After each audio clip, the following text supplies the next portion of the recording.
de la revisión acerca de atresia intestinal,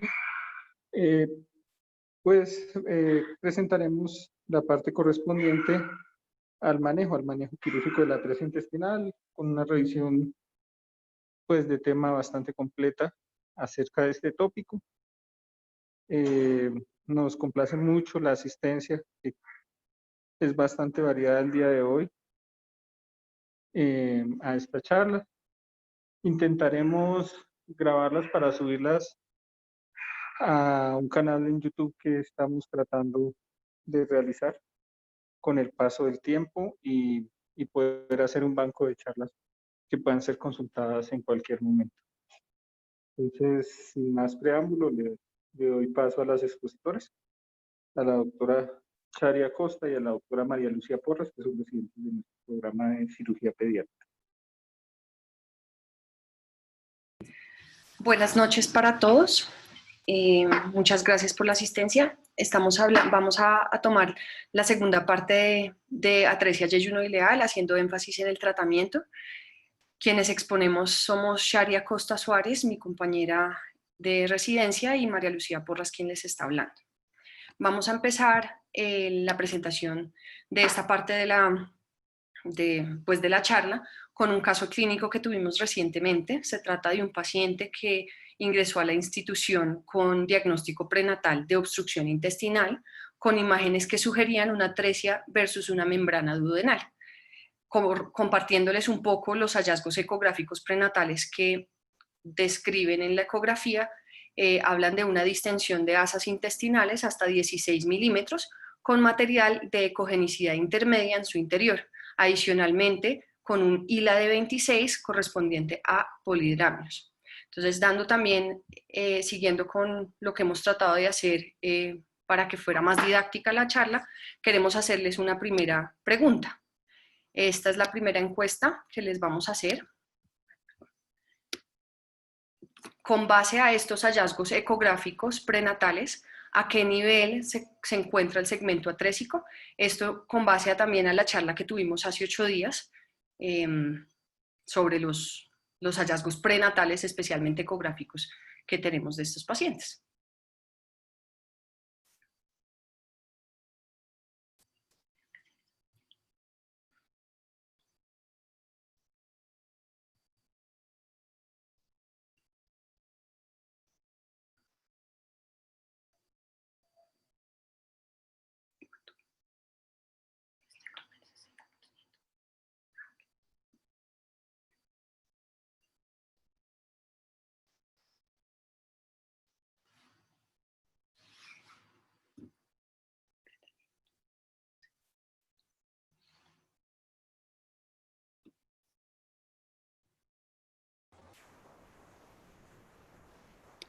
Vamos a terminar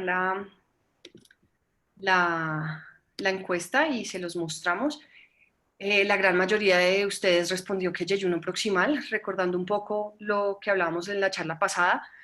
Recordar que la distensión de asas por encima de 14.5 milímetros va a ser sugestivo de una obstrucción intestinal neonatal, y usualmente la ecogenicidad, cuando ya torna a una ecogenicidad intermedia o hiperecoico, va a corresponder a atresias mucho más distales. Entonces podemos hablar que muy probablemente esto va a ser una atresia yeyunoileal o puede llegar a ser delirio terminal. Si fuera completamente de una ecogenicidad baja o hipoecogénico, podemos hablar de obstrucciones más altas, como la que describía ginecología en ese hallazgo ecográfico, que era la atresia y la membrana duodenal.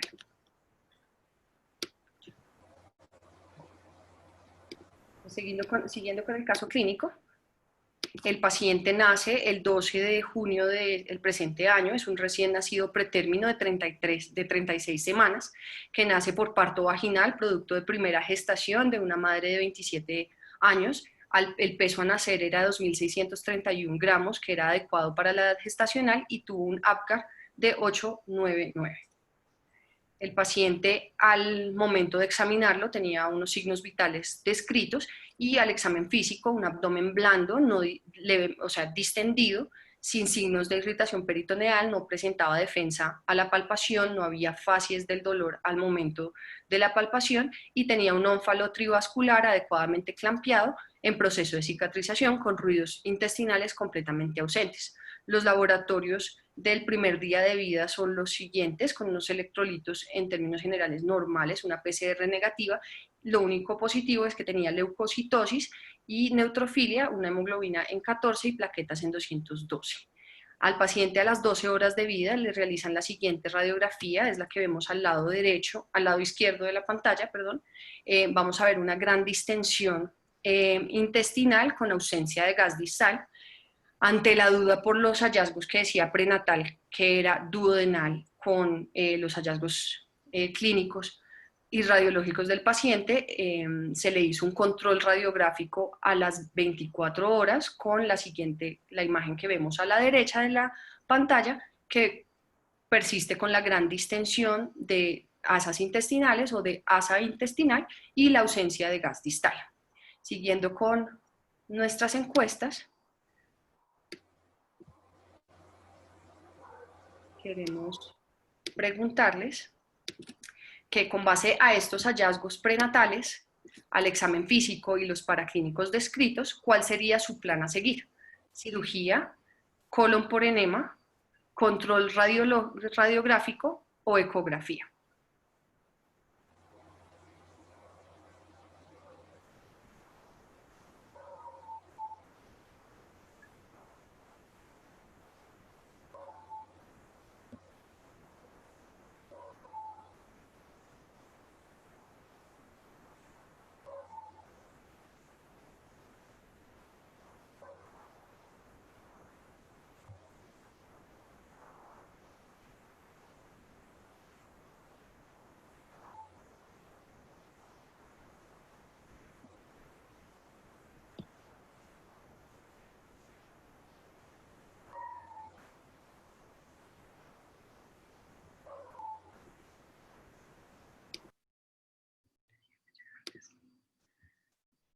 Listo.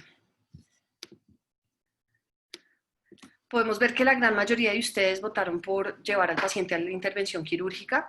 Algunos otros hablan del colon por enema, recordando también la charla pasada, el colon por enema en estos casos podría ser útil para demostrar otras etiologías de posible obstrucción intestinal, especialmente si fuera algo bajo, y demostrar si existe o no microcolon por desuso, que puede estar muy en relación a una atresia intestinal. Sin embargo, por la que se ven solamente dos asas intestinales altamente dilatadas, podemos hablar de que estamos hablando de una obstrucción alta, no probablemente baja, y esto nos puede dar como más indicios de los hallazgos quirúrgicos.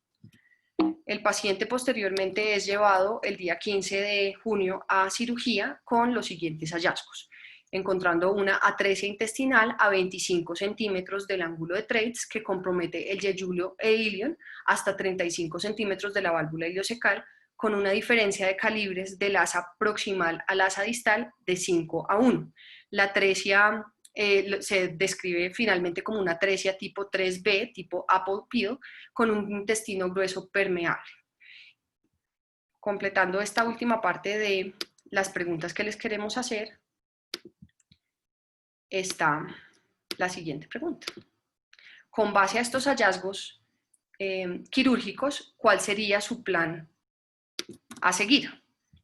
Resección proximal y distal con anastomosis término-terminal o término-oblicua, resección proximal y distal con anastomosis término-terminal, remodelación proximal y resección distal con anastomosis término-terminal, resección distal con anastomosis término-terminal, resección distal con anastomosis término-lateral, derivación intestinal, ya sea por técnica de Bishop-Coop o Mikulix, manejo en estadios con yeyunostomía inicial y reintervención posterior o un manejo paliativo.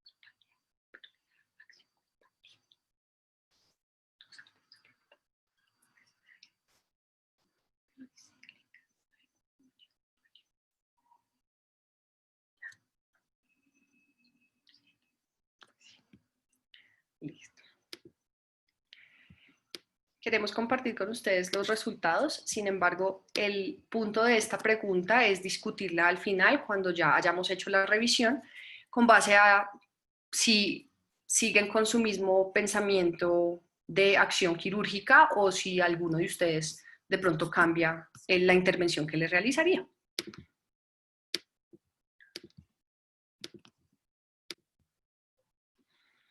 Bueno, entonces, en cuanto al tratamiento inicial, luego ya de haber hecho un diagnóstico prenatal, como hablamos la charla pasada, hay que hacer una compensación inicial de ese niño que está cursando con la atresia yeyuno-ileal.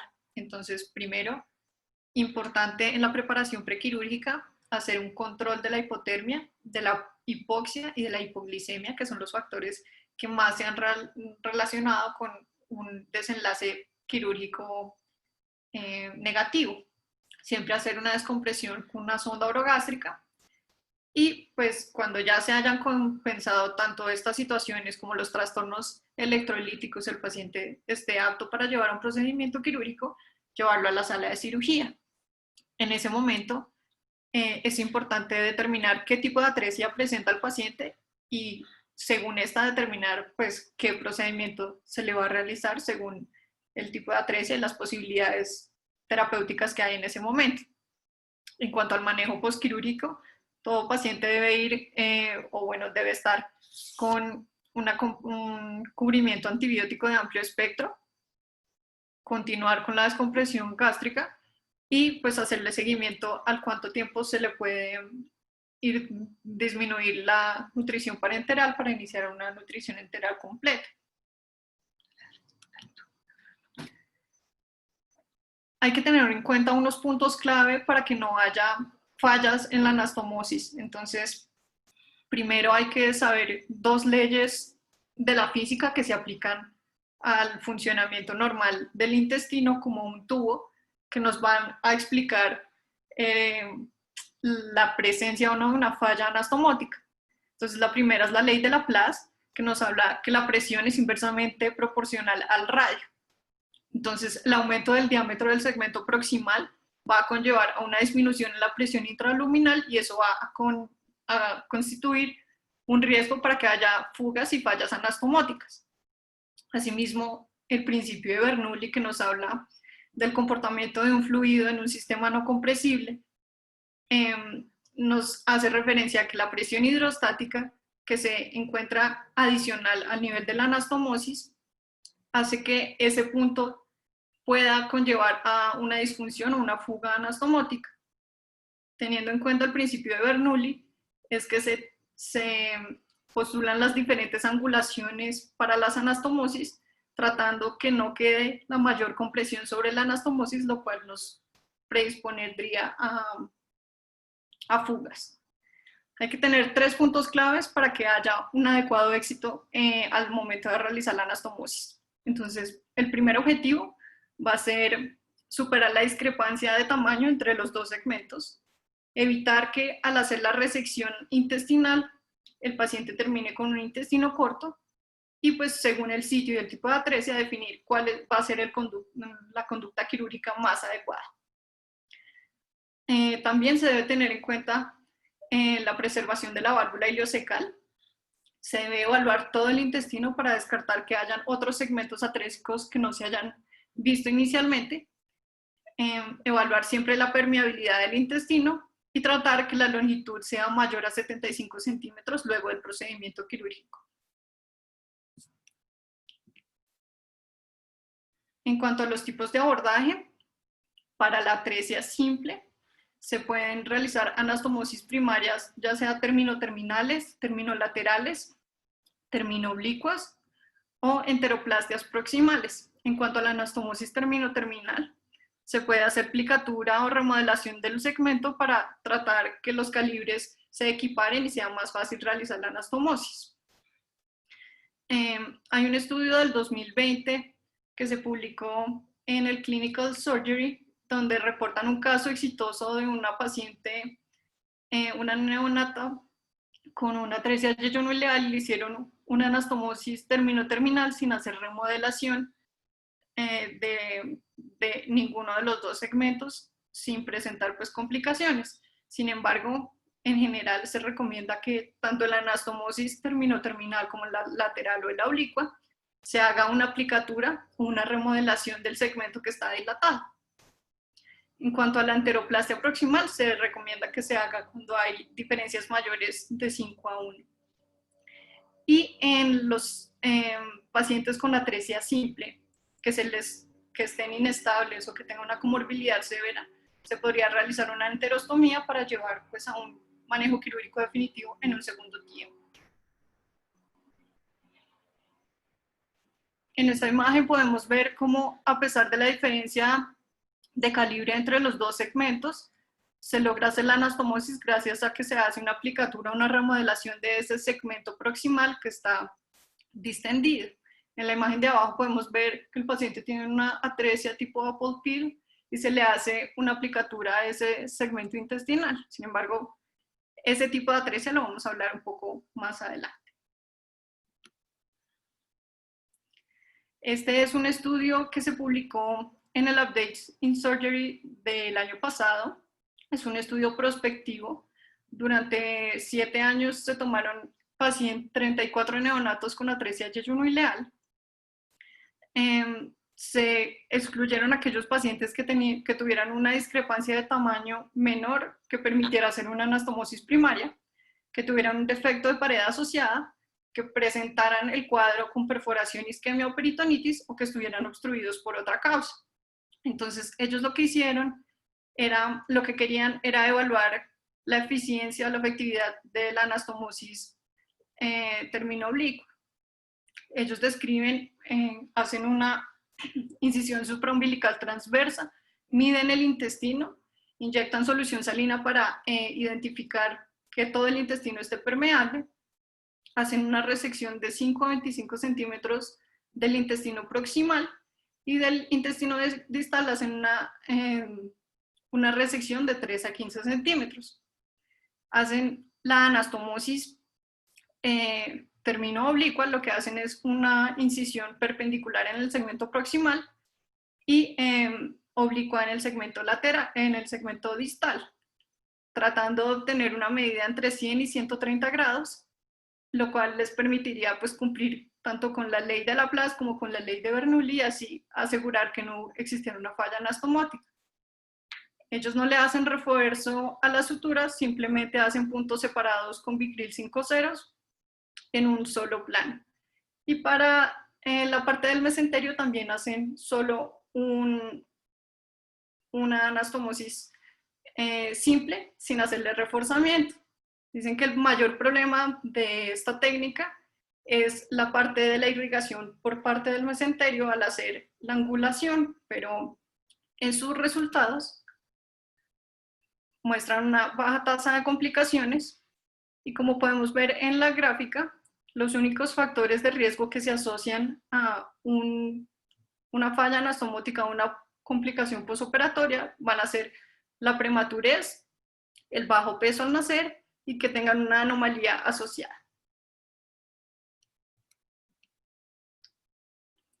Esta es la técnica modificada de Dennis Brown o la retrosección de Dennis Brown, que lo que la diferencia de una anastomosis termino oblicua o termino lateral es que en esta se hace una resección del segmento atrésico proximal con un corte antimesentérico en el segmento distal para obtener un segmento de calibre similar y hacer de esta forma la anastomosis. También tiene el problema que puede haber una angulación sobre la sutura, lo que condicionaría pues una falla anastomótica.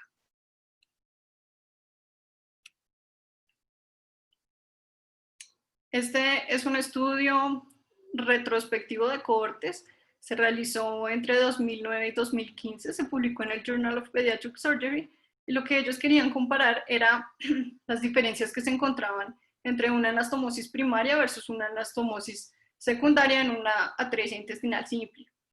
Entonces tomaron 92 pacientes y encontraron que en la anastomosis secundaria se presentaba mayor tasa de complicación, de readmisión, requerimiento de reintervenciones y pues sin embargo son claros en a asegurar pues que su estudio es un estudio retrospectivo, que tiene poca cantidad de pacientes y pues que habría que hacer más estudios para confirmar este supuesto que ellos obtuvieron en sus resultados.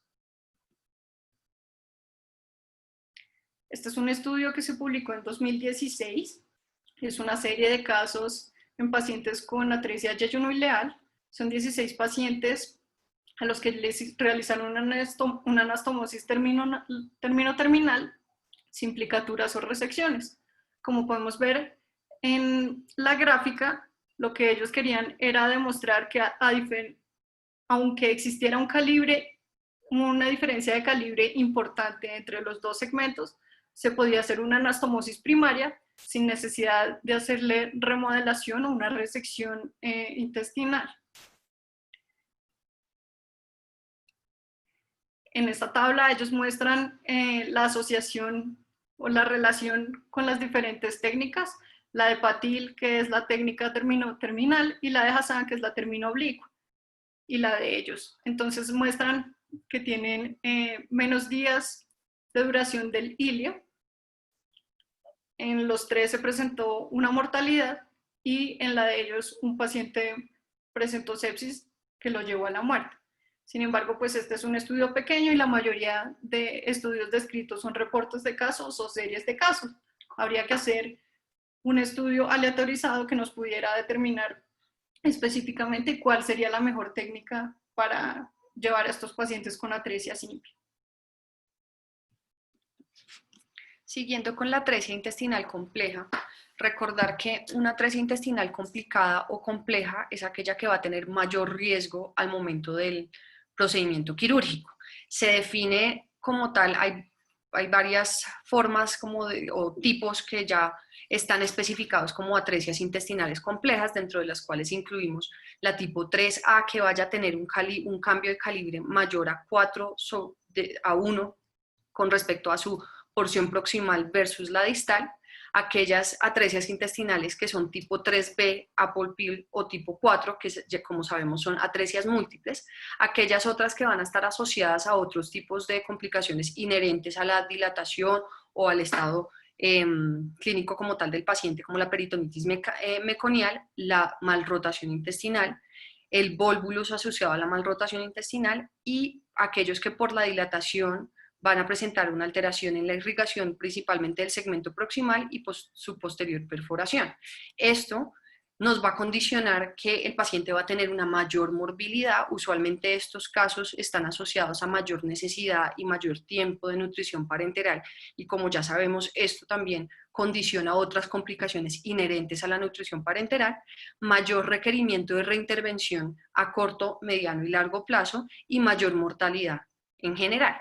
Es importante nombrar también que en algunos estudios describen que aquellas atresias que comprometen el yeyuno a menos de 20 centímetros del ligamento de Treitz también podrían ser nombradas como atresias intestinales complejas, ya que la cantidad de intestino que usualmente están en relación a esta ubicación de la atresia suele ser corta, y como ya había nombrado mi compañera, el riesgo de intestino corto en estos pacientes va a ser alto. Es importante también recalcar que en estos casos en los que está asociado no solo a un tipo de atresia de base es compleja, sino también otras complicaciones como la peritonitis, el volvulus, las perforaciones o la gangrena del intestino, en muchas ocasiones se va a optar por una técnica de descompresión o la realización de un estoma funcional tipo Santulli, tipo Bishop-Cook, que nos va a permitir como el manejo agudo de esta complejidad de la atresia intestinal. Sin embargo, también esto va a condicionar aún más riesgo para el paciente, porque es una segunda intervención con sus morbilidades y complicaciones asociadas, el requerimiento de la nutrición parenteral que no se nos puede olvidar, y también la limitación de crecimiento por lo que representa tener un estoma en cualquier paciente, ya sea un neonato, especialmente porque es un momento de mayor crecimiento, versus una persona ya más grande, que también pues el estoma es un factor de riesgo de malnutrición. Pues, hablando de las opciones de descompresión, es importante o sea, tenerlas en cuenta, no solo en los contextos de peritonitis, de vólvulos, que vamos a tener que solucionar una condición infecciosa en el momento, sino también en estos casos en los que hay una dilatación importante proximal. Vamos a tener tanto un segmento proximal enfermo como un segmento distal enfermo, usualmente, como hablábamos en la charla pasada, por un microcolon o un intestino distal en desuso, que va a estar pequeño para la edad del paciente, y en la parte proximal recordar que esta dilatación progresiva y elevada de las asas intestinales condiciona a una hiperplasia e hipertrofia del músculo liso del intestino como tal, y esto a su vez se asocia a una hipoplasia de los nervios intramurales. Entonces va a haber un trastorno de motilidad importante por el componente muscular y por componente nervioso de este segmento dilatado. Se habla en múltiples estudios que el gol estándar para el manejo de un segmento intestinal dilatado va a ser siempre la resección de ese segmento que es disfuncional de base. Sin embargo, en casos como los pacientes que tienen atresias intestinales yeyunoileales complicadas, usualmente no contamos con un intestino, no contamos con tanta longitud intestinal como para resecar en la totalidad de los casos esta porción dilatada proximal. Es por eso que nacen este tipo de opciones de descompresión, las que podemos ver en la imagen. La primera es, al lado derecho, es la técnica de Mikulicz, que es una técnica en doble barril. No va a haber una anastomosis intraabdominal, lo cual disminuye el riesgo de fuga anastomótica, y también funciona no solo como derivación, sino también hace en parte algo de estimulación del segmento distal por la colocación de la bolsa de la colostomía, que incluye los dos estomas, tanto el proximal como el distal. Al otro lado tenemos la técnica de Bishop-Koop. Esta es una técnica en la que se va a hacer una anastomosis, es una enterostomía distal en chimenea, en la que se le va a hacer una anastomosis terminolateral proximal a distal, siendo el segmento distal el que se aboca a la pared abdominal, con el fin de descomprimir el sitio de la anastomosis, porque sabemos que viene un flujo proximal importante, con un intestino disminuido de su calibre por el desuso que ha tenido en la vía intrauterina. Adicionalmente, no solo sirve como descompresión, sino este mismo estoma también nos va a servir como puerto como de trabajo para la estimulación de el crecimiento distal, con irrigaciones que inicialmente se hacen con solución salina y posteriormente se pueden utilizar fórmulas semilíquidas o semisólidas que van a ir fomentando pues ese aumento del calibre y esa estimulación de la maduración intestinal distal. El siguiente que vemos es la técnica de Repheim, que es una técnica en la que se coloca un doble tubo, es un tubo proximal y un tubo distal, es una enterostomía, en la que el tubo proximal nos va a servir para la evacuación y succión, y esto a largo plazo va a condicionar que se disminuya esa dilatación progresiva que está en estos pacientes, y un tubo distal que va a permitir, al igual que la técnica de Bishop-Koop, unas irrigaciones distales para fomentar el crecimiento progresivo tanto del ilion terminal como del microcolon. Adicionalmente, pues en estos casos usualmente se asocia a una anastomosis terminal del segmento dilatado con el distal, que va a estar hipoplásico, y esta colocación de los dos tubos con la descompresión y las irrigaciones va a proteger como tal la anastomosis.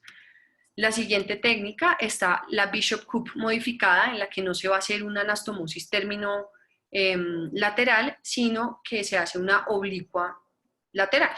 Se remodela la porción proximal del intestino con el fin de que haya más superficie o más apertura del foco de la anastomosis. Y por último tenemos la enterostomía o iliostomía proximal con anastomosis terminolateral del segmento distal, que es la técnica de Santulli. Es un Bishop-Koop como invertido, en el que lo que vamos a abocar es el segmento proximal, en especial en estos pacientes que tienen una dilatación muy importante, con un microcolon o un ilion terminal bastante disminuido de calibre, que no va a soportar la anastomosis sin la descompresión importante.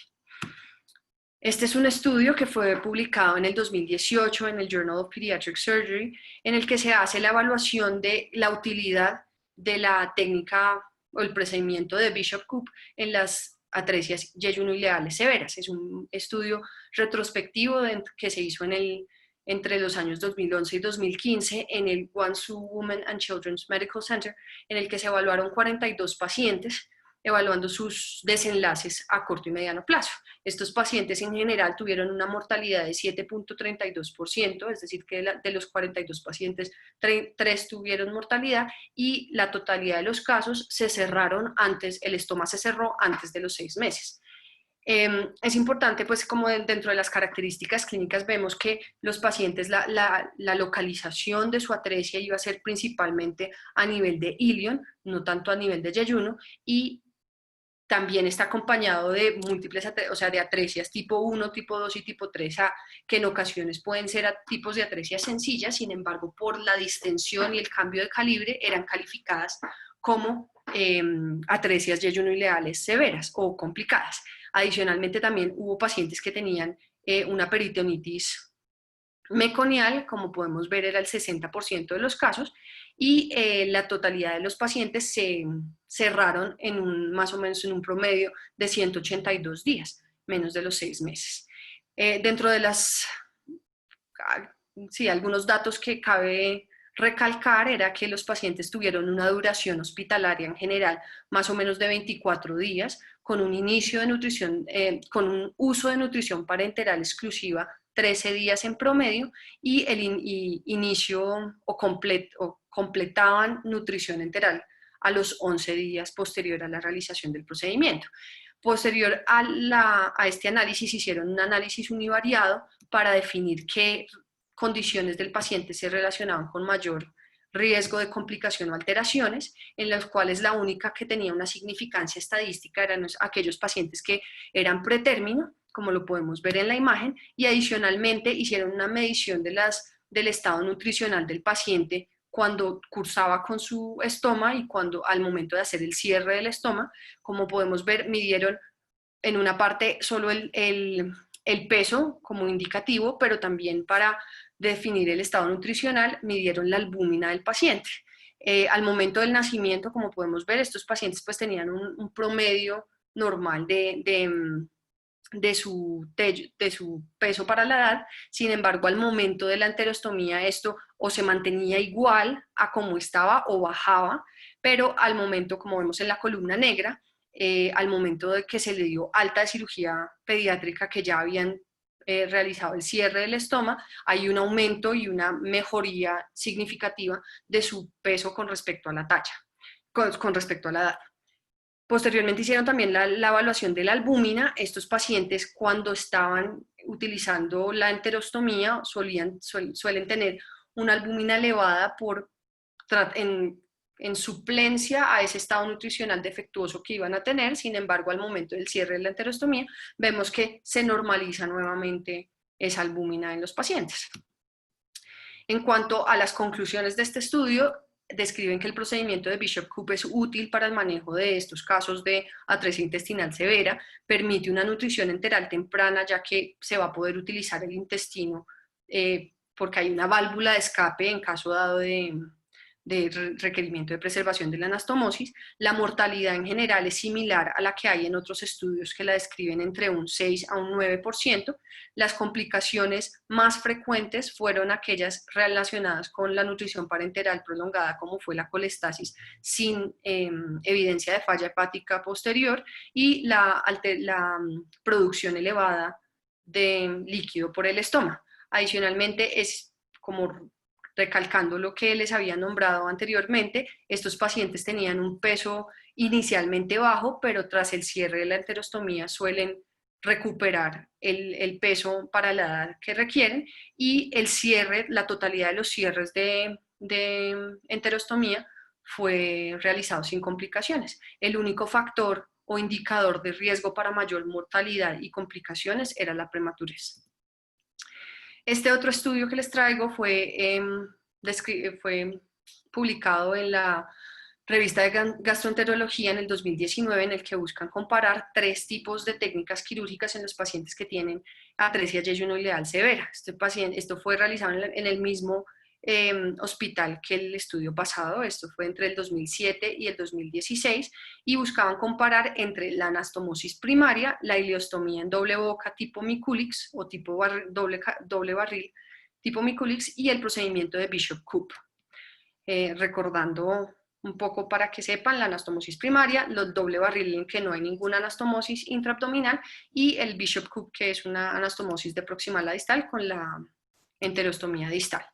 En estos pacientes, recalcando lo que se ha visto en el resto de las series de casos, que hay mayor incidencia de la localización de las atresias a nivel ileal, y estos pacientes, la gran mayoría, fueron tipo 1 a 3A. Sin embargo, la severidad venía dada por el cambio de calibre, y aquellos pacientes que fueron una gran mayoría, que tuvieron peritonitis meconial secundaria a la perforación del segmento proximal. Dentro de los hallazgos perioperatorios, hablamos pues acá podemos ver las 3 técnicas que fueron usadas. Las complicaciones posoperatorias en general fueron menos frecuentes en aquellos pacientes en los que se les hizo una enterostomía tipo Bishop-Koop, logrando un porcentaje de un 33.3%, y esto condicionó a que tuvieran menor riesgo de reintervención. Los que mayor complicaciones tuvieron fueron los pacientes que fueron llevados a anastomosis primaria, principalmente por fuga anastomótica y obstrucción intestinal por el cambio de calibre de la anastomosis en el momento, constituyendo en obstrucción una complicación de hasta 24.5% y en fuga un 22.4%. Y esto a su vez se relacionaba con mayor necesidad de reintervención y mayor estancia hospitalaria. Los pacientes que fueron llevados a enterostomía en doble barril tipo Miculix, sus complicaciones venían asociadas a la producción del estoma principalmente, en un 64.3%, ninguno requirió reoperación, también en relación al tipo de técnica que no tiene ningún tipo de anastomosis intraabdominal.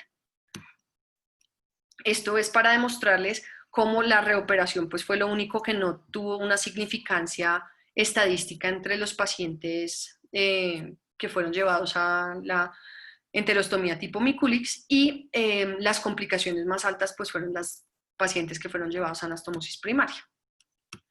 En cuanto a lo que se discutía en este artículo, es recordar que las complicaciones las complicaciones altas en la atresia severa vienen relacionadas a la disparidad de segmentos, que usualmente esto al momento de la anastomosis y en el posoperatorio se va a manifestar como un tipo de obstrucción intestinal por el no paso del líquido por la luz intestinal. Va a haber un peristaltismo inefectivo, recordando, como les había nombrado anteriormente, que no solo el segmento distal va a estar enfermo por su poca utilidad, sino el segmento proximal va a tener una alteración tanto nerviosa como muscular para condicionar un peristaltismo inefectivo.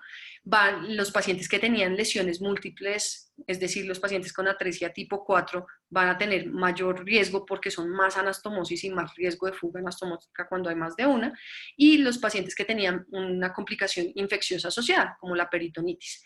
La mortalidad en general fue de 7 en 105 pacientes, es decir, 6.7%, siendo la mayor tasa de mortalidad aquellos pacientes que fueron llevados a atresia anastomosis primaria en un 8.2%, y seguido por los pacientes que fueron llevados a procedimiento de Bishop-Koop en un 7.1%. Los pacientes que se les hizo tipo Miculix no tuvieron ningún tipo de mortalidad, y las complicaciones sí definitivamente fueron más altas en los pacientes que se les llevó a anastomosis primaria, principalmente los que tenían una atresia tipo Apple Peel en un 14%, en comparación con un 4% para el resto de las atresias. Es importante también recalcar que una de las causas de fuga anastomótica, en especial de los pacientes con atresia tipo Apple Peel, va a ser esa mala irrigación intestinal, principalmente porque solamente va a haber una arteria que va a hacer una irrigación de ese segmento intestinal, y aparte es un flujo retrógrado para la irrigación. Entonces, pues eso condiciona menor vitalidad del segmento que se le hace la anastomosis. Y por otro lado va a estar la obstrucción intestinal, que como les nombraba va a ser en parte por la alteración del peristaltismo y en otra parte por la disparidad principal del predominante de la porción proximal versus la distal. En conclusión, ellos describen que no es buena opción hacer en estos pacientes una anastomosis primaria. La enterostomía tipo Mikulicz doble barril es la opción más segura porque tiene la menor tasa de complicaciones y la menor tasa de o sea, no tiene reintervenciones. Sin embargo, las complicaciones van a ser propias del estoma y esas son complicaciones nutricionales a largo plazo que van a ser significativas para el paciente. En definitiva, ellos dicen que el procedimiento de Bishop-Koop es como el término medio, va a tener su cierto grado de complicaciones sin ser tan alto como las anastomosis primarias y tiene su tasa de reintervención, sin embargo permite un buen control nutricional, entonces es como el menor mal de las tres opciones que evaluar. Este es un estudio que me llamó mucho la atención, fue publicado en esta revista llamada Tropical Doctor. Es un estudio de India, de Jabalpur, India, de la unidad de cirugía pediátrica, en el que se estudiaron 21 pacientes operados entre el 2016 y el 2018. Ellos describen como una técnica quirúrgica útil en estos pacientes que de pronto no se va a tener una buena unidad neonatal, como las condiciones más óptimas para darle otro tipo de manejo a estos pacientes, o sea, es como de bajo rango, de bajo estado económico, no sé cómo expresarme esto. Sin embargo, pues me llamó mucho la atención porque se podría acoplar al contexto de algunos sitios en Colombia. Ellos describen una técnica en la que se le hace una laparotomía supraumbilical transversa a los pacientes, buscan el sitio atrésico, revisan la permeabilidad del segmento distal y hacen una yejunostomía con técnica de Stam con colocación de una sonda de alimentación de 6 French, que se pega a la pared abdominal lejos de la laparotomía. Seguido hacen una colocación de un tubo transgástrico, una gastrostomía prácticamente, de 9 French, en el que la punta de esta sonda va a estar en el sitio más distal, o sea, en donde está la atresia. Entonces se avanza la sonda hasta el sitio atrésico proximal con el fin de descomprimir esto. Y estos pacientes los educan para poderlos mandar para la casa con la colocación de los 2 tubos. Las mamás describen en el estudio, aprenden a alimentar al bebé por la sonda distal y a abrir intermitentemente al transcurso del día la sonda proximal con el fin de descomprimir y permitir la salida de la saliva y de otros fluidos. A las 4 a 8 semanas les realizan unas vías digestivas, una radiografía de vías digestivas con gastrografín con el fin de definir qué tanto se descomprimió el segmento proximal y qué tanto crecimiento tuvo el segmento distal para posteriormente llevar al paciente a una corrección de la atresia. Hacen una resección del segmento proximal en 90 grados, parecido a como ya había nombrado mi compañera en las técnicas simples, y se hace una anastomosis término oblicua con puntos separados. Esto lo hicieron en la totalidad de los pacientes evaluados. Con los pacientes en general tuvieron atresias severas dadas por una alteración del calibre importante en un 33.3%, tuvieron 5 casos de atresias múltiples y los otros fueron casos 3B asociados a malrotación, asociados a vólvulos y a una gangrena proximal por la dilatación. En cuanto a los resultados, la alimentación tras la yejunostomía se alcanzaba entre el tercer y cuarto día posoperatorio, lo cual es bastante bueno para estos pacientes, y ellos describen que se preservaba una longitud intestinal entre 56.1 más o menos 13.2 centímetros. En cuanto a las complicaciones que presentaban, principalmente fue aquella asociada a la nutrición enteral dada, que era, pues se manifestaba con diarrea en un 28.5%. Hubo 3 casos de sepsis en relación también a la prematurez y sepsis respiratoria, como les nombraba, la sepsis respiratoria, y hubo un caso que hizo una enterocolitis necrotizante severa. Adicionalmente, estos pacientes fueron llevados entre los 41 y 63 días posterior a el primer procedimiento quirúrgico, fueron llevados al segundo intervención. Ninguna de las intervenciones secundarias fueron complicadas y tienen una supervivencia en general del 95.2%. Los pacientes que tuvieron la complicación más frecuente fue por sepsis en un 14.2%. Entonces es importante esto porque el tubo transgástrico nos va a permitir una descompresión proximal, la yeyunostomía nos va a permitir fomentar el crecimiento de ese y aprovechar ese segmento distal que va a mejorar las condiciones para la anastomosis posteriormente. Entonces esto es como allá de manera gráfica lo que se hace en la primera estadio, en el primer estadio, después se hace en el segundo estadio y más o menos entre la cuarta y sexta semana es que se hace la resección y la anastomosis de estos pacientes.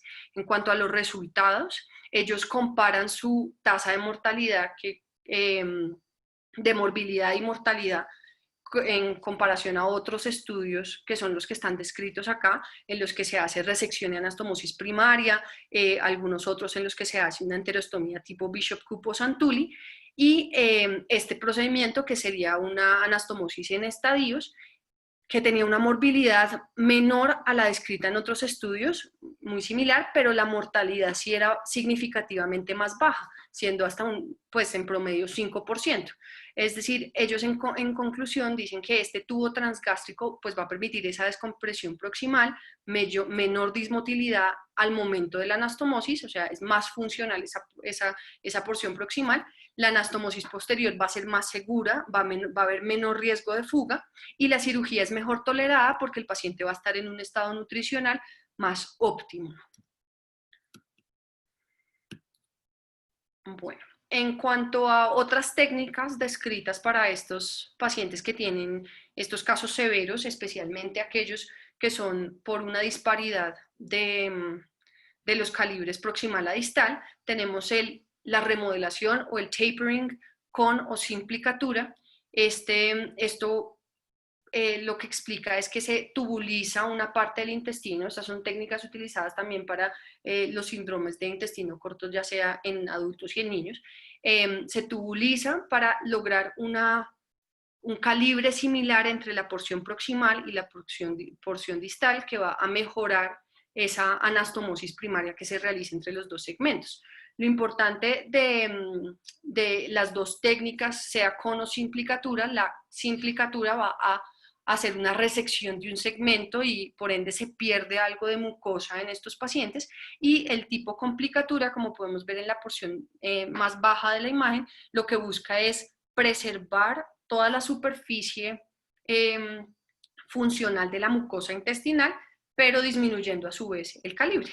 Entonces esta remodelación va a mejorar el peristaltismo porque va a haber va a haber más similitud entre los dos segmentos, y esto también condiciona que vaya a disminuir el sobrecrecimiento bacteriano, menor riesgo de infecciones intestinales y infecciones en general, porque sabemos que el intestino juega un papel muy importante en la inmunidad general.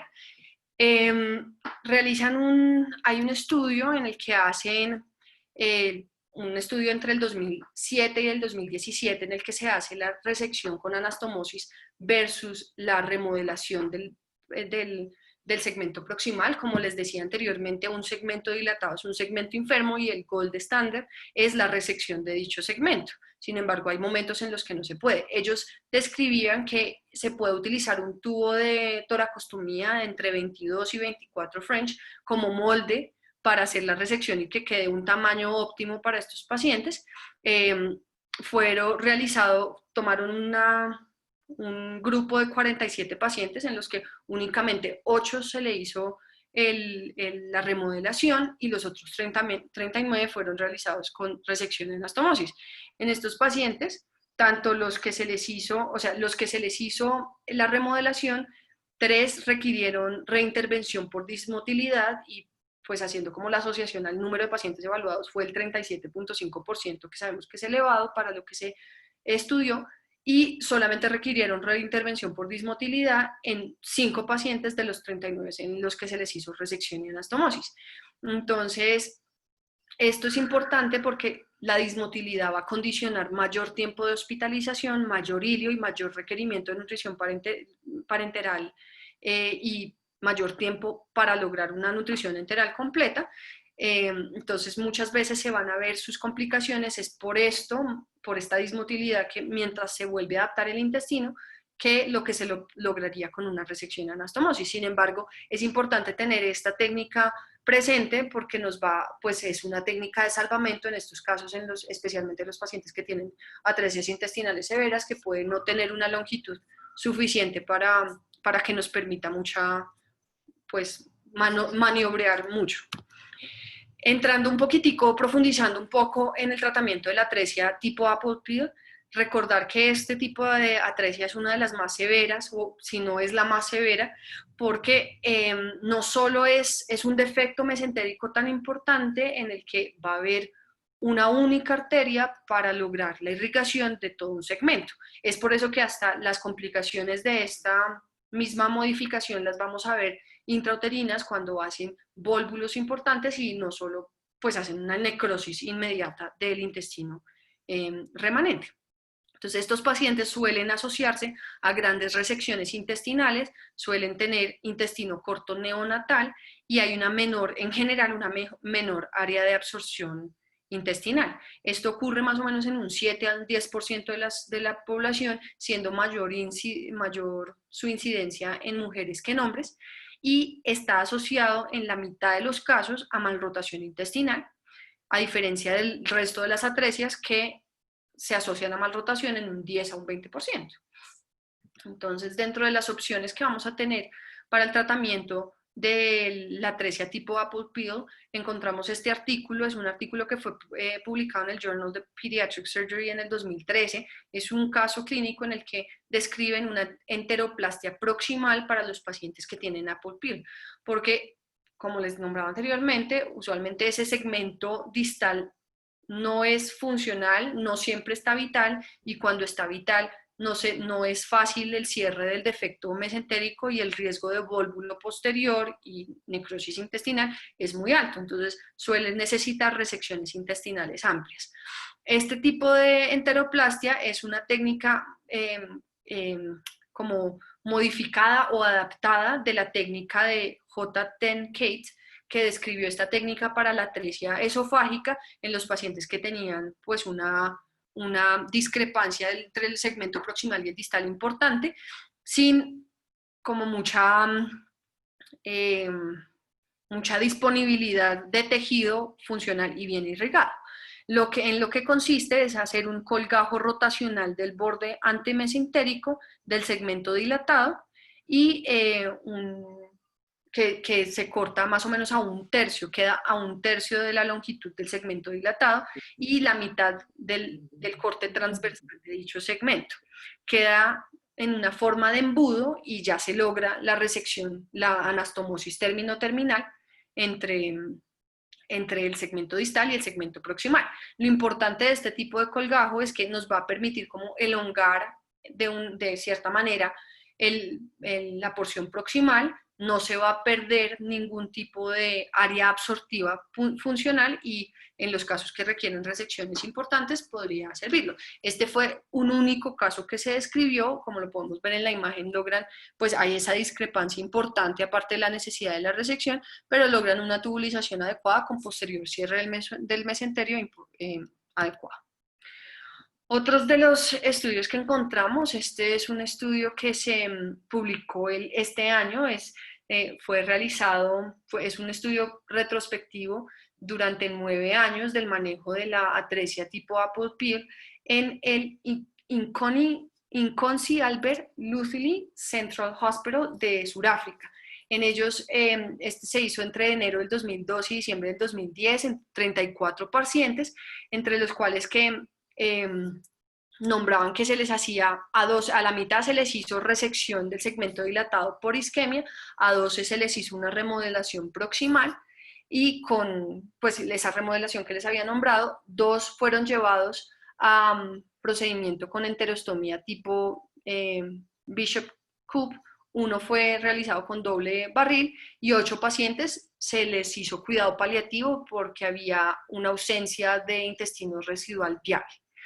De estos pacientes, 12 de ellos requirieron reintervenciones, principalmente aquellos que se les hizo una anastomosis terminal por fuga, por estenosis, y algunos por tratar de preservar intestino se dejó un defecto igual mesentérico, hicieron vólvulos, hicieron obstrucción con requerimiento de reintervención y resección adicional. Ellos hablan que los factores que se asocian a alta morbilidad en estos pacientes, porque esto es un hospital, como pues ellos dicen, como guerrero en su zona, es la falta de cuidado prenatal adecuado, no hay un diagnóstico. También estos pacientes se demoraron en su traslado y esto también condicionó que al momento de la cirugía fueran a estar más tocados. Y la nutrición parenteral, describen que hubo unos momentos del año en que estuvo ausente y no era posible darles esta opción a estos pacientes.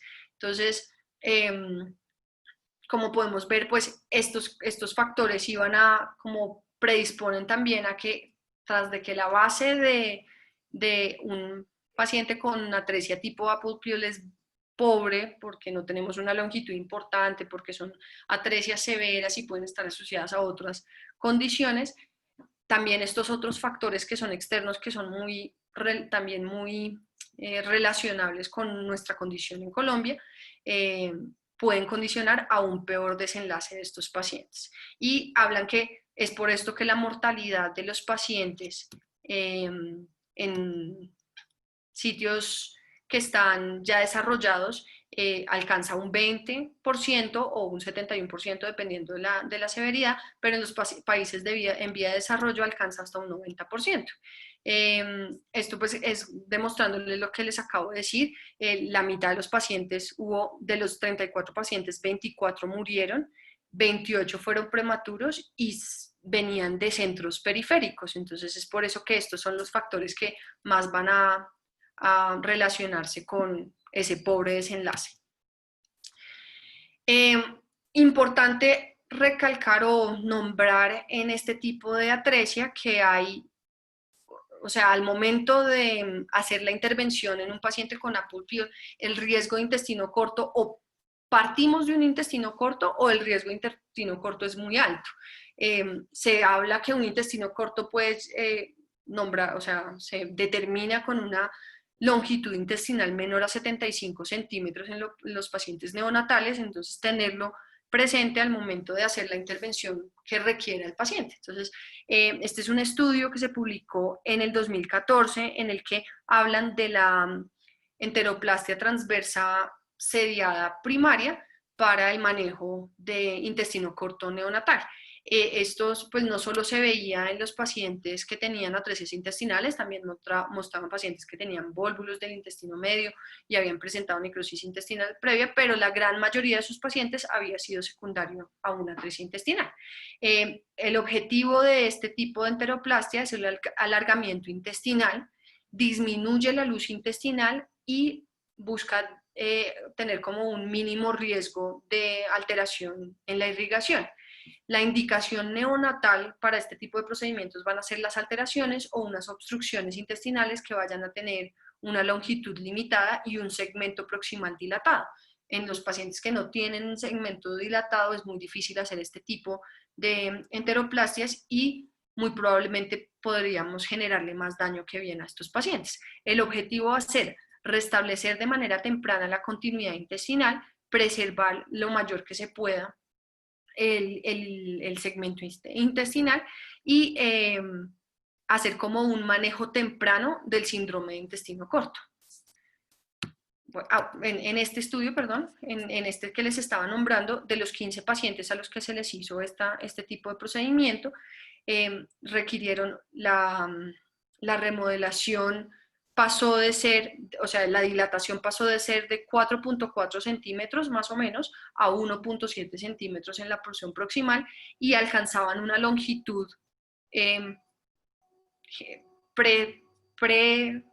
previa al STEP, posterior al STEP, entre 10 a 66 y después 15 a 89. Entonces sí hay un crecimiento aproximado entre unos 15 a 12 centímetros en la totalidad de los casos. Sin embargo, pues al igual que muchos de los estudios que les hemos nombrado esta noche, son muy pocos los pacientes que nombran, entonces es difícil determinar cuál es la mejor opción para cada uno de ellos. En cuanto al intestino corto neonatal, es importante tenerlo en cuenta en este tipo de atresias porque conllevan a que el paciente presente una falla intestinal donde hay una alteración intrínseca de la absorción de nutrientes que va a conllevar alteraciones en el crecimiento, alteraciones en el metabolismo, alteraciones en el mantenimiento electrolítico. En la gráfica que vemos a la izquierda, ahí se muestra la correlación entre la longitud del intestino y la dependencia de nutrición parenteral o el tiempo en que se logra una nutrición enteral adecuada.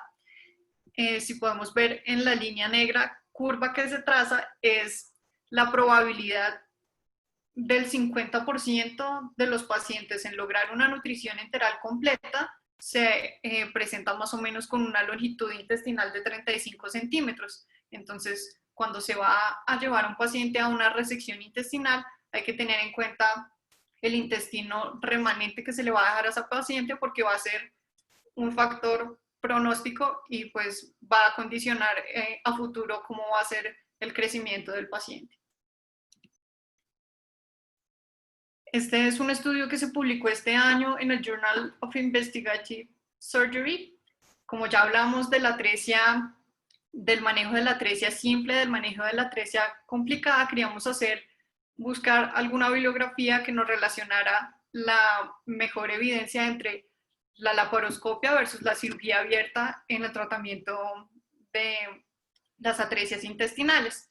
Entonces encontramos este estudio, que es un estudio retrospectivo, realizado de 2000 a 2017, donde tomaron 47 pacientes, los dividieron en dos grupos. En el primero, que es de 19 pacientes, los llevaron a cirugía laparoscópica asistida y el segundo a cirugía abierta, o tuvieron ahí también los pacientes que inicialmente se llevaban a laparoscopia y luego requirieron conversión. Se convirtieron dos pacientes, uno porque tenía un hilo meconial asociado a un pseudoquiste meconial complejo y el siguiente porque en la laparoscopia el paciente tenía una distensión excesiva de las asas que limitaba el campo quirúrgico y no pudieron hacer procedimiento laparoscópico. En cuanto a la laparoscopia que ellos definían, combinaban la visualización laparoscópica, ingresaban por el puerto umbilical, traccionaban, identificaban y traccionaban el segmento atrésico y lo exponían por el puerto umbilical como se ve en las imágenes y hacían la anastomosis abierta. Entonces, lo que encontraron en este estudio es que en el grupo tanto de la laparoscopia como en las conversiones, los tiempos quirúrgicos estaban disminuidos para el grupo de la laparoscopia y no se presentaban mayores asociaciones o diferencias entre los grupos que estaban entre cirugía abierta y laparoscópica. En la imagen de la derecha podemos ver el resultado cosmético de la laparoscopia, lo cual pues también implicaba una ventaja de la laparoscopia frente a la cirugía abierta. Entonces, lo que ellos concluían era, primero, que había mejores resultados cosméticos, segundo, que había menor tiempo quirúrgico, que el inicio de la nutrición enteral era más rápido en los pacientes que se llevaban a la laparoscopia y tenían un menor tiempo en lograr una nutrición enteral completa. En cuanto a los desenlaces o factores pronósticos de todos los pacientes llevados a cirugía, a diferencia de procedimientos quirúrgicos, tanto en atresia simple como en atresia compleja, van a depender primero pues, del tipo de atresia, segundo de las anomalías asociadas y tercero de la longitud intestinal. Va a haber una tasa de reintervención del 15 al 25% en general de todos los pacientes. Para evaluar los factores pronósticos también encontramos este artículo publicado en 2018, se realizó en Suecia de 2001 a 2017, donde se tomaron 47 pacientes con atresia yeyuno-ileal. Se incluían todos los pacientes que tuvieran una atresia yeyuno-ileal aislada y se excluían pues, los que tuvieran otras comorbilidades asociadas. Lo que ellos querían evaluar era el tiempo de estancia hospitalaria, las complicaciones posoperatorias y la nutrición enteral, el tiempo de nutrición enteral total. Entonces, como podemos ver en la tabla de la izquierda están los datos demográficos y en la tabla de la derecha ellos describen las complicaciones posoperatorias basándose en la clasificación de Clavien-Dindo, donde, como ya habíamos revisado en otras charlas, pues según el tipo de intervención que se requiere hacer en la complicación, pues se va a definir el grado, ya sea de 1 a 4.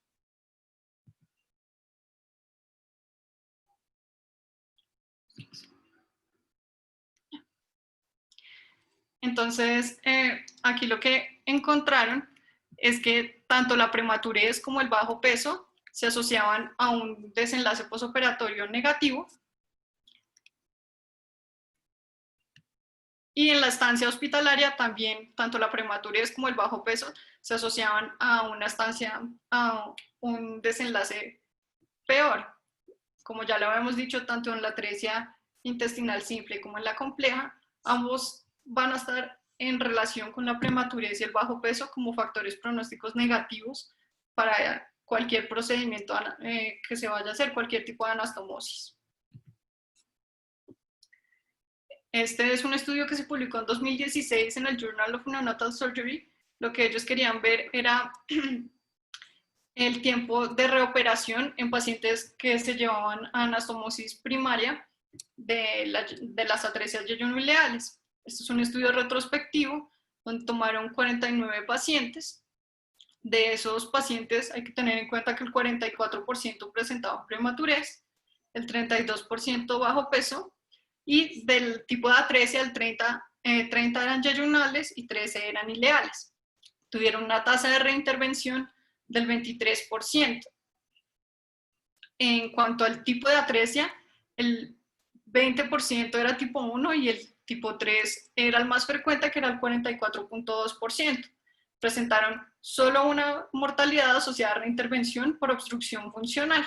Entonces, ellos describen que de todos sus pacientes presentaron 10 reintervenciones, perdón, donde la mayoría eran en relación por alteraciones funcionales, y estos pacientes también se presentaban con bajo peso y prematurez. En cuanto al Apple Pill, que es, pues como ya lo vimos, un tipo específico de atresia yeyunal, este es un estudio publicado el año pasado en el Journal of Pediatric Surgery. Es un estudio retrospectivo donde tomaron 39 neonatos con atresia tipo Apple Pill, les hicieron el seguimiento hasta el 2018. Querían evaluar factores pronósticos, el curso posoperatorio y los resultados a largo plazo. También las diferencias entre si se llevaban a cirugía laparoscópica o cirugía abierta. Pero como vemos en los valores de la P a la derecha, ningún valor fue estadísticamente significativo frente a los resultados que ellos querían evaluar.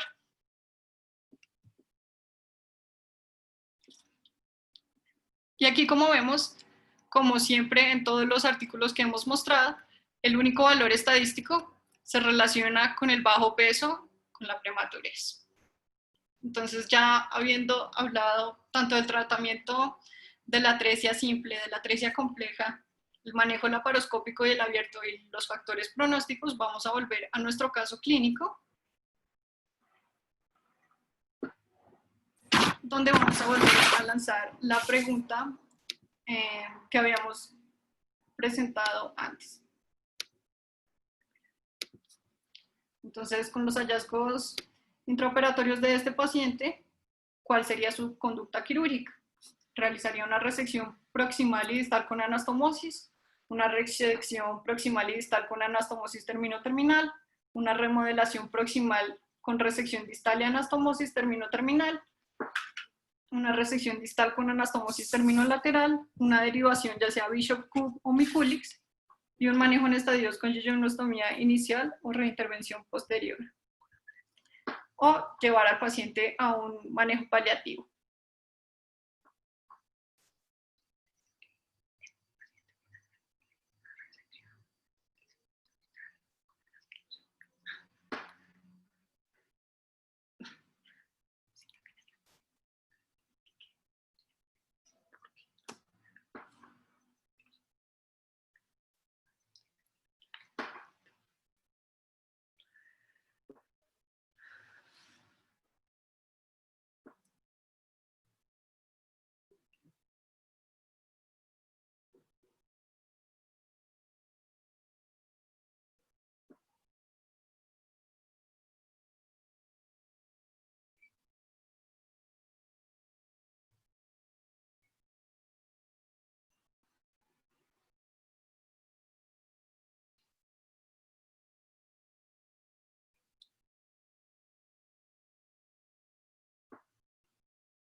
Bueno, terminando la votación, podemos ver que la gran mayoría en esta segunda votación se fueron o por remodelación proximal con resección distal y anastomosis terminoterminal o la realización de una derivación. Quisiéramos empezar, pues ya vamos a nombrar las conclusiones, pero sí quisiéramos que nos compartieran si cambiaron su opinión, ha sido su experiencia y empezar pues un debate si es necesario sobre las diferentes opciones, ya que como en toda técnica quirúrgica, cuando hay tantas opciones, usualmente es porque ninguna da el 100% del buen resultado que quisiéramos que diera.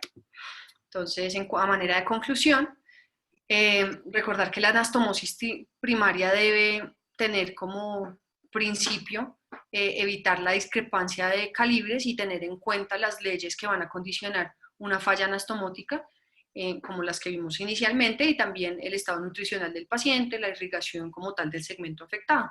En cuanto a la atresia compleja, no existe ninguna técnica ideal y debemos acoplar las diferentes técnicas que hay al contexto específico de cada paciente y la condición clínica, paraclínica y intraquirúrgica que tenemos. Y tener siempre en cuenta el síndrome de intestino corto, sospecharlo desde manera temprana, tenerlo en cuenta al momento de la corrección, ya que no es solo corregirle y unir el intestino, sino también ver a largo plazo cómo vamos a mejorarle esta condición clínica del paciente. Muchas gracias. Bueno, quisiéramos, creo que este es uno de esos tópicos, digamos, en cirugía pediátrica, que es la cirugía neonatal, en el cual el doctor Jesús Niño muy probablemente va a tener bastante que decir. De mi parte, pues felicitarlas, fue una charla muy completa desde lo académico, con bastante soporte desde la literatura médica. Una de las cosas que alguna vez mis profesores me enseñaron de este tipo de patología es que uno es como enamorado del Heineken Miculix, enamorado del Bishop, mientras los estudia. Pero otra cosa es cuando en una unidad de cuidado intensivo neonatal los tiene que sufrir con las pérdidas grandes, con los gastos por las ostomías, con todas las cosas que uno se intenta inventar para que pues no sucedan todos esos gastos por esas ostomías. Y realmente, una vez uno tiene que sufrirse esto, se queda muy desencantado de eso e intenta casi siempre volver a la anastomosis primaria con remodelación. Digamos que eso es como lo que finalmente a uno le pasa en la cabeza con estos pacientes de atresia intestinal. Sin embargo, pues quisiéramos abrir los micrófonos para los grupos de cirujanos que nos acompañan y oír sus experiencias a este respecto. Profesor Jesús Niño, ¿quisiera hacer alguna acotación?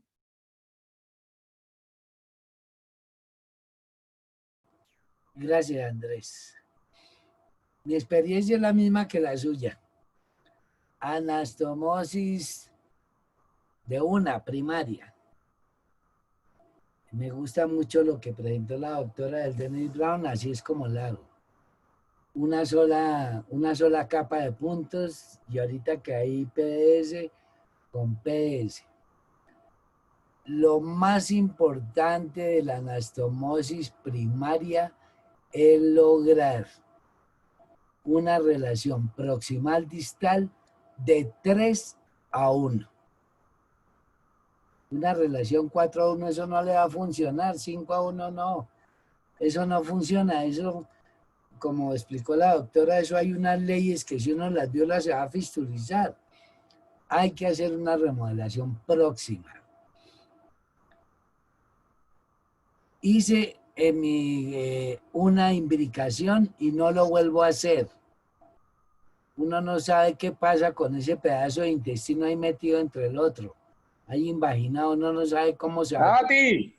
Uno no sabe cómo se va.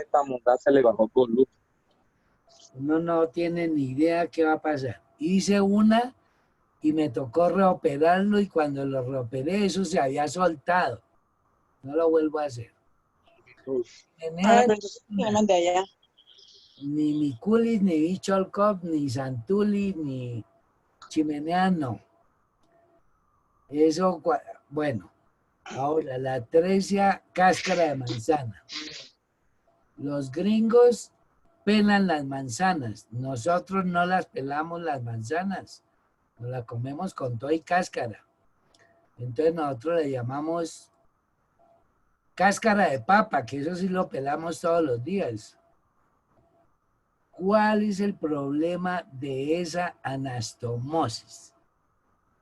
El problema es la irrigación. Todo es anastomosis, eso es irrigación prestada. Eso no es de ella. Entonces uno puede hacer la anastomosis, le queda lo más de bonita y a los 3, 4 días eso está necrosado. Eso lo vi y eso lo espera uno, ¿sí?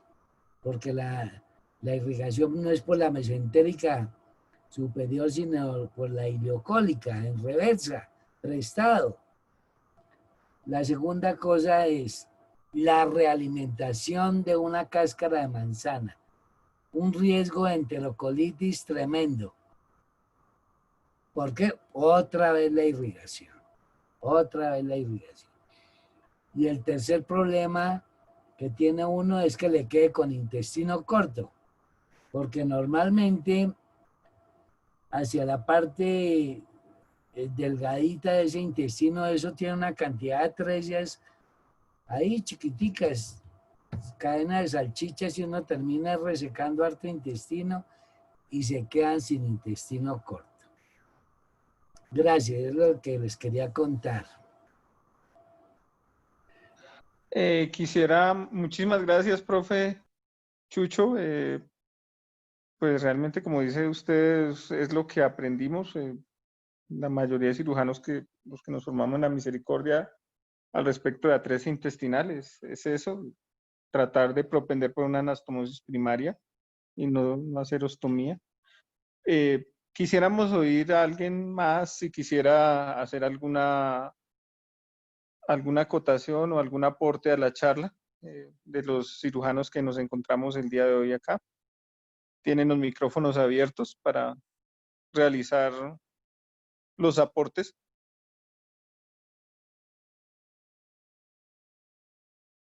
Hoy tenemos pues de bastantes lugares de Latinoamérica y pues quisiéramos oírlos. ¿Alguien más?